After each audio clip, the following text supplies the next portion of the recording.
राधे राधे। स्वागत है दोस्तों आपका हमारे चैनल पर। दोस्तों, आज मैं आपको बताऊंगी सावन माह के शुक्ल पक्ष की एकादशी के बारे में। दोस्तों, सावन माह के शुक्ल पक्ष की एकादशी को पुत्रदा एकादशी के नाम से जाना जाता है। दोस्तों, हर महीने की एकादशी भगवान विष्णु को समर्पित मानी जाती है। एकादशी का व्रत रखने से सब पापों का नाश होता है। एकादशी व्रत रखने का बहुत ही महत्व है, लेकिन इन सभी में पुत्रदा एकादशी का बहुत महत्व है। हर वर्ष सावन मास की एकादशी का व्रत होता है। इस बार पुत्रदा एकादशी व्रत 27 अगस्त 2023 को है। दोस्तों, यदि कोई महिला पुत्रदा एकादशी का व्रत रखती है और वह संतान सुख से वांछित है तो उसे संतान अवश्य प्राप्त होती है और उसका दाम्पत्य जीवन बहुत ही खुशहाल रहता है। दोस्तों, पुत्रदा एकादशी का व्रत रखने से आपके घर में कभी भी धन की कमी नहीं रहती है और आपका घर धन्य धान्य से पूर्ण रहता है।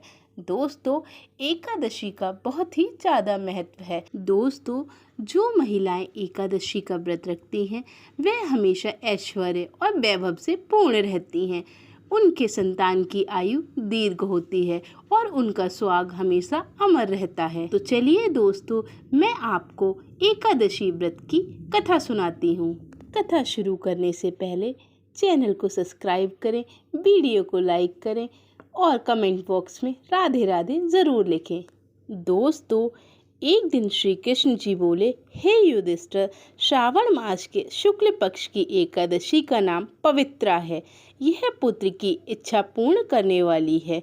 इस कारण इसका नाम पुत्रदा भी प्रसिद्ध है।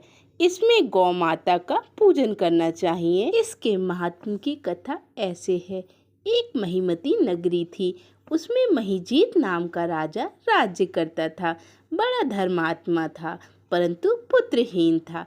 उपाय बहुत किए, परंतु सब व्यर्थ गए। दिल का कांटा ना निकल सका। राजा को शोक युक्त देखकर मंत्रियों को दुख हुआ और वह लोमस ऋषि के शरण में गए। दंडवत प्रणाम कर विनय करने लगे, हमारे राजा के यहाँ पुत्र नहीं है, बेचारा शोक भवन में पड़ा है।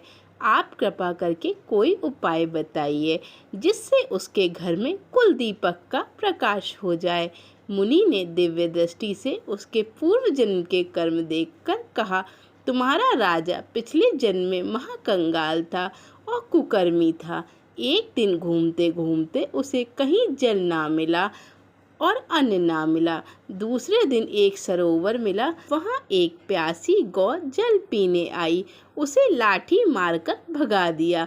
उस महापाप से तुम्हारा राजा निसंतान हुआ है और जिस दिन वह भूखा प्यासा रहा, रात्रि को चलते चलते जागरण भी हो गया।